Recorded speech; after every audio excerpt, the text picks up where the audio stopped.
Good morning or good afternoon, depending on what part of this great country that you live in.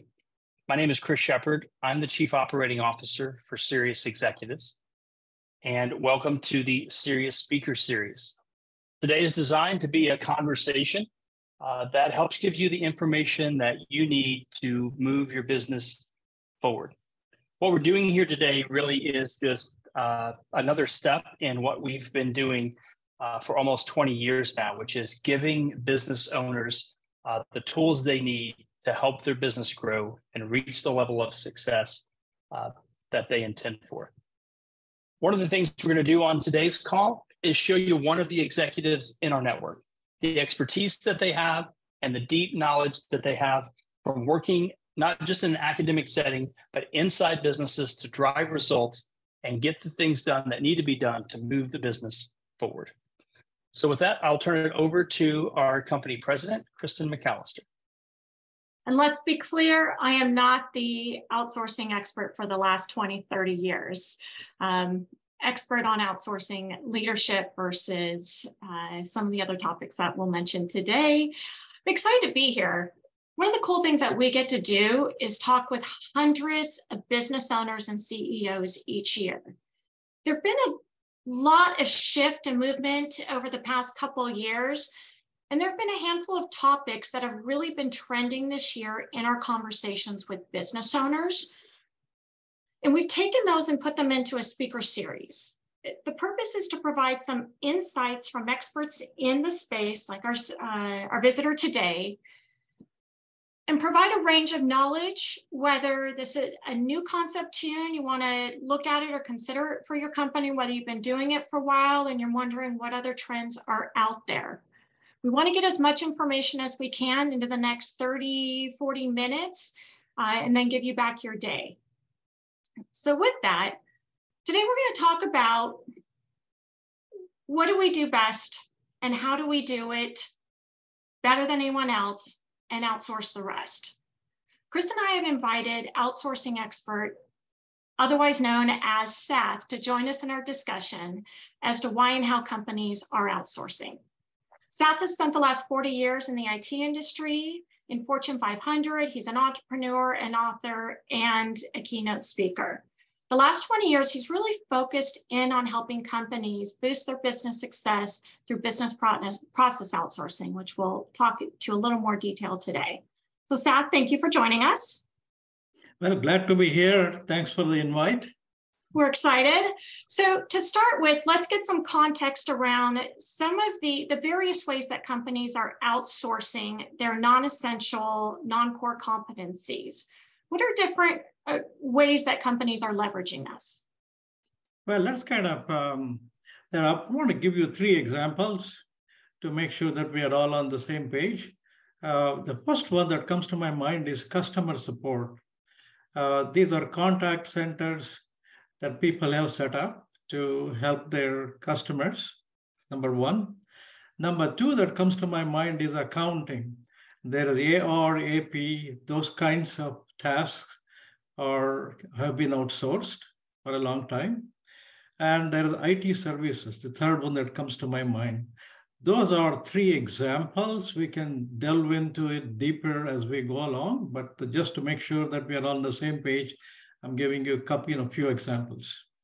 But I love that you hit on the first couple, because those are just in the last month, I've talked with a couple of CEOs who have outsourced their customer support. And this is both onshore and offshore, that they're outsourcing it. They're taking it outside their company and putting it with a company who does nothing but customer support and call center all day long. We're seeing accounting be done quite a bit as an outsourced, and it's not the finance, but the accounting functions of the day in and day out repetitive work. So it's so hard to find finance and accounting talent. And my favorite was a 50-year-old family restaurant has now outsourced recipes that they were making in-house for the past 50 years. They've now outsourced it to a contract food manufacturer. We're really seeing it across industries and across functions. What are some of the reasons that you're seeing this? Why is there such an increase in outsourcing right now? There are I'm going to talk about three traditional things, and then the fourth one that's I think is really driving outsourcing in the last 2 to 3 years a lot. Let's get the first ones out. First one is to reduce cost. Because there is a differential in talent cost worldwide compared to the US, you can tap into that, you can reduce your cost. Sometimes it is hard to find the right talent, as Kristen, that you just got through mentioning, but you can access the talent outside the country quite often. So the second reason is to access talent. The third reason is to improve time to market. You have limited budgets, you want to do more work than what you have. So if you can reduce your cost, you can introduce products in the marketplace faster. So that's the third reason. So those are three reasons that have been around for quite a while. But there is a fourth one that's really driving outsourcing in the last 3 years, especially. That is to deal with uncertainty. Okay. When you look at uncertainty, I feel like we now live in a world of uncertainty where the only thing that's certain is uncertainty. What are some of those that you're seeing that are more common in businesses right now, where they can mitigate that risk of the uncertainty with outsourcing? Okay, so there are three, I categorize the uncertainties into three areas. One is the economic uncertainty. You're all familiar with what's going on in the economy, the interest rates, inflation, potential recession, all of those things. Now, what does that mean? That means tighter budgets and same or more work with more work for us. So by outsourcing, you can reduce the cost, which then brings us being able to deal with that uncertainty. The second uncertainty is talent uncertainty. People during the pandemic times got used to working from home, which was initially a newer concept or new concept. But now a lot of people are comfortable with working from home. And now many companies, if not a majority of the companies, are asking staff to come back into the office. Now that has got mixed results, and attrition rates are going up. So outsourcing is potentially an option in those situations wherein you can outsource the work, but not necessarily deal with the talent uncertainty issue. Okay? So the third one is technology uncertainty. There is such a rapid change that's been happening in the last, at least even in the last 6 months even. Who hasn't heard about ChatGPT, right? So it's everywhere. The AI is everywhere. The impact of that is really unknown to a large extent. That are mixed. There are a lot of good things. There are a lot of fear. What's going to happen? So what can companies do in that to deal with that uncertainty? Now, you may want to try several things in your company, but not necessarily have the huge budgets or the staff to deal with it. Outsourcing gives you an option to be able to try out things without making long-term commitments or making huge budgets, maybe hire some skunk works, small teams. So if it doesn't work, you can shut it off and you're done. So those are the three uncertainties. That's how outsourcing can help you. I love that you hit on that last one. You talked about smaller companies may not have a big staff to try out new things. Innovation it's not a new concept, but it's now a must-have business tenet that we all need. We talk about size of companies. You hear in the news, HP, they've outsourced entire call centers. We were part of that M&A process. What size companies or in what situations are you seeing that trend for outsourcing? Given that you just talked about, it could be a 10-person company and they just don't have the staff to try it. Kristen, I think all size companies can potentially benefit from outsourcing. I've seen startups in the Silicon Valley They're just getting started with a handful of people. They are outsourced part of their development when they're getting started. In fact, it used to be, it may still be true, that the VCs required these companies to say, how are you managing your costs? Are you using outsourcing? So starting, from say a startup to a Fortune 500 company or anything in between can benefit from outsourcing.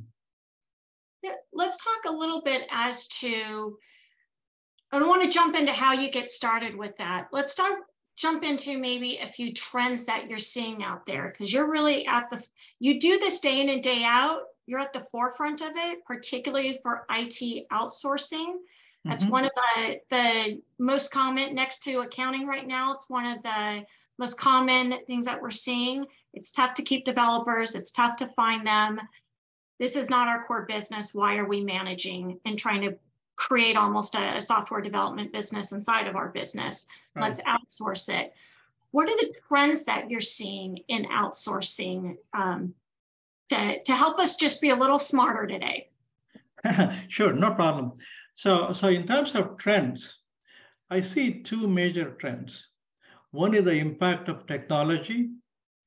Okay, let's take an example of, let's say you outsourced invoicing a few years ago.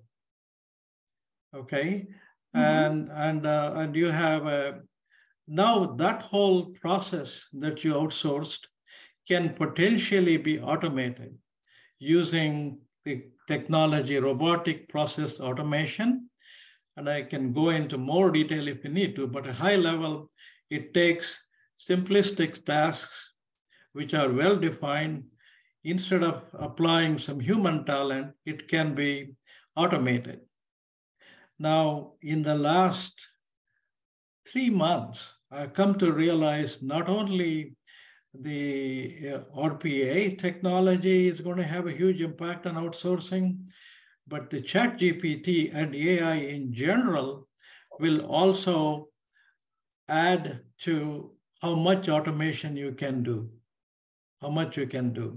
So that's a really, really emerging trend. It's still, a lot of details are still unknown, but I've seen some product announcements that will be coming down the pike in the next 90 days that will have a major impact on the ability to automate processes that could have an impact on outsourcing.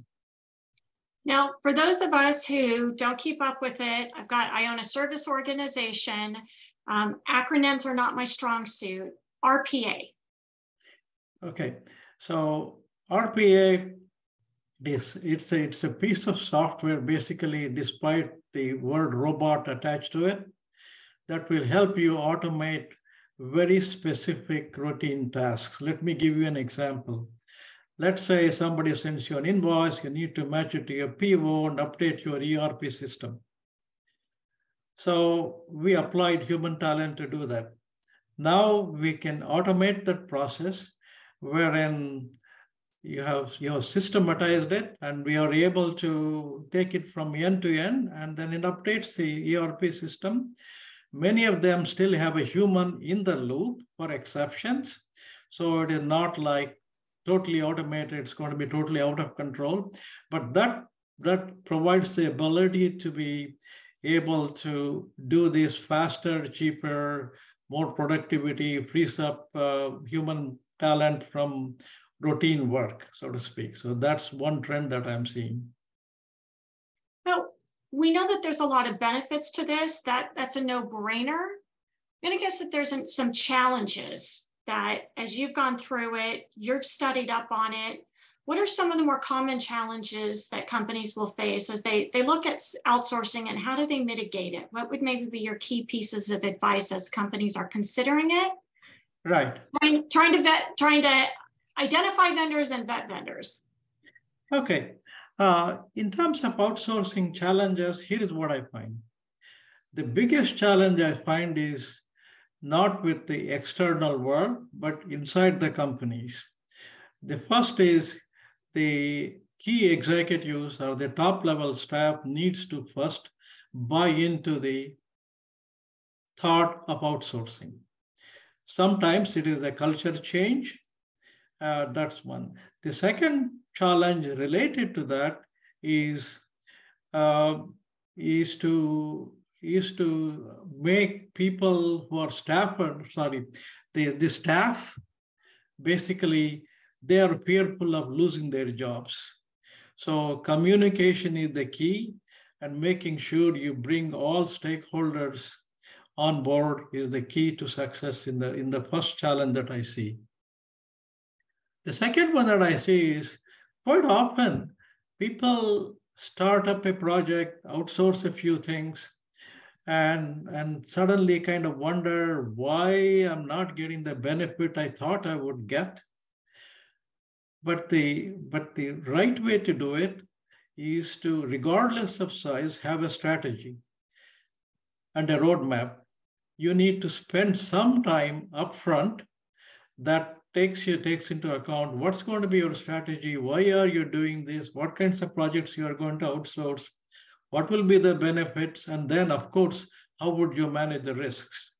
Okay, so that needs to be thought through upfront. That's what I have found one of the challenges, and when things are not very successful. And the other thing I find is lack of clear metrics and regular audits. This is not very common, but it should be done. Let's say you are started the outsourcing project 3 years ago. And where are you today? Is it really meeting the goals? And what metrics did you really put in place? And where are things compared to the metrics that you put in place? So just because the labor cost differential is X, that doesn't mean it's meeting your overall business goals. So those are three things I find are challenges that people find that they need to manage. Sath, you hit on one, and it's that communication, and typically what your outsourcing is going to be, you talked about this, it's that non-essential repetitive process. Right. As companies are growing and they need that cost savings, like we all know the last couple of years, there was wind at companies' backs, and good times hide a whole lot of sins. Those sins are coming to fruition. We're starting to see them, and we're seeing at that bottom net income line item. So there's a lot of opportunity for small business to do this. The challenge is small businesses are the ones least to adhere to repetitive scalable processes. As you look at outsourcing, if that's one of your weaknesses, how do you look at outsourcing and saying, here, take this pile of activities and you figure out how to put it into a scalable, repeatable process and you do it better? Have you seen those situations? I'm sure in the IT world, you see it all the time. You see it all the time. You know, I mean, the volume increases, the company gets more successful, the repetitive processes really kind of grow. Absolutely. You know, that's a made to order for outsourcing. Let me give you another example along that line. Let's say you're a software development company, or you're building software in your products.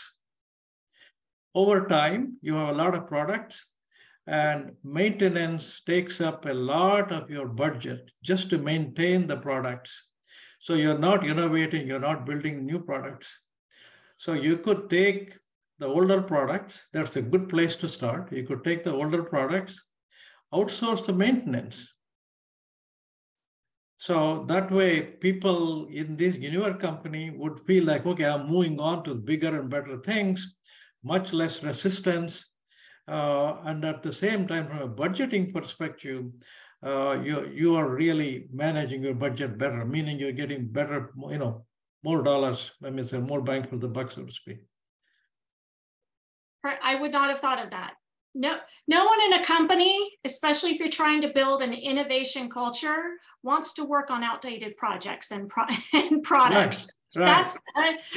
That's the least. That's like selling vacuums in Best Buy when you've got huge stereo systems to sell. No one wants to be in the vacuum department.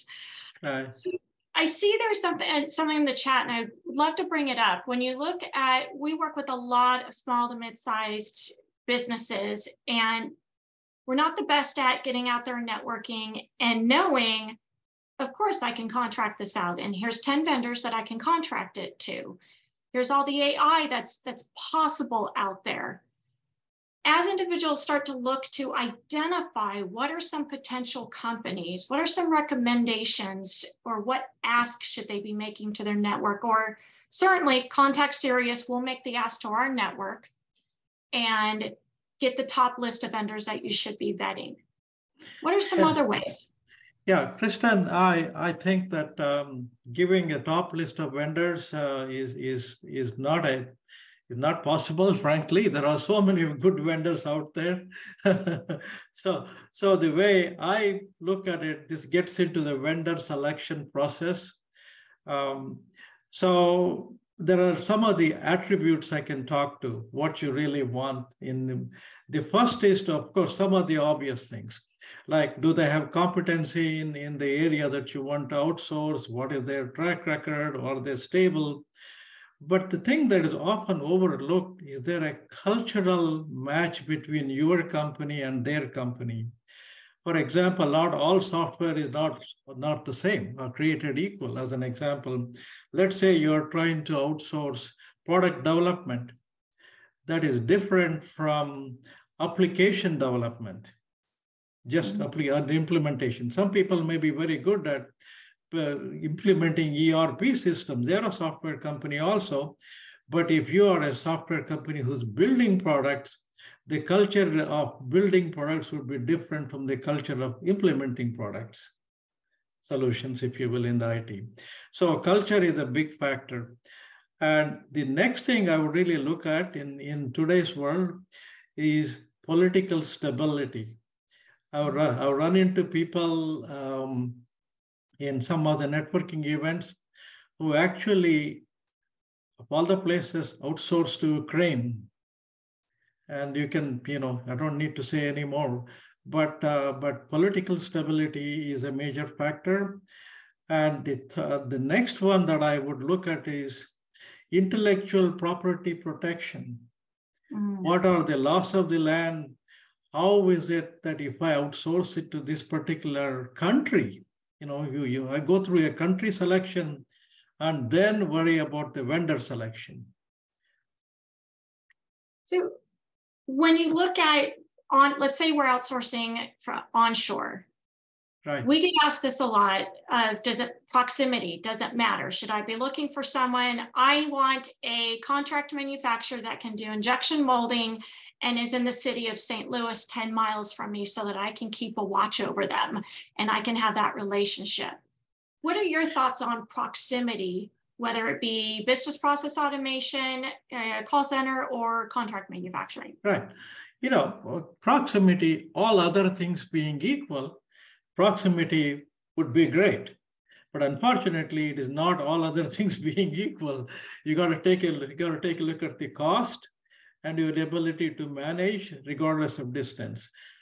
Frankly, when it comes to managing an outsourcing relationship, with some variation, with some small way, you still have the same set of problems in managing another relationship with another company, whether they're down the road or 10,000 miles away. Now, 10,000 miles away brings some of the other things, time difference for one.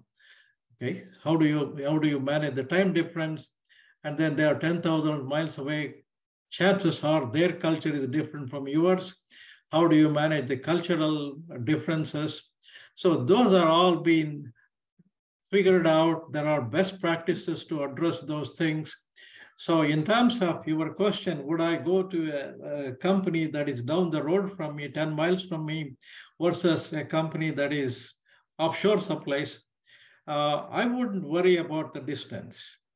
I would worry about the best match for your situation. I want to circle back a little bit. And I know I'm jumping around, but I'm getting a couple notes here. My phone's blowing up on going back to AI, GPT. It's impossible for any one company right now. We've had this conversation with our clients recently on how to implement, because it's the cool new, I want to try something, this is fun, I want to use it in my company, versus looking at the intent of it and how it would work best. What are your recommendations for companies figuring out how to use AI within their either business process, their outsourcing, as they're vetting vendors, talking to vendors, and really wanting to take it to the next level? They may not be using it internally, but they want their outsourced vendor to be using it. There's still a lot of new stuff out there that you can get distracted by. No, there is a lot of new stuff, and there are a lot of vendors out there who are keeping up with the technology changes. And my earlier mention about ChatGPT being integrated with RPA, the product announcements, I'm aware of several vendors who are in the throes of integrating ChatGPT into their products, into their automation solutions. So you need to, how do you go? You need to evaluate those vendors to see what your needs are, and do those vendors provide the solutions for you? So there is no, there are no silver bullet that I wish I could share with you guys. However, it's going to take some effort to go figure out which of those companies where they are, and how, more than that, what your needs are.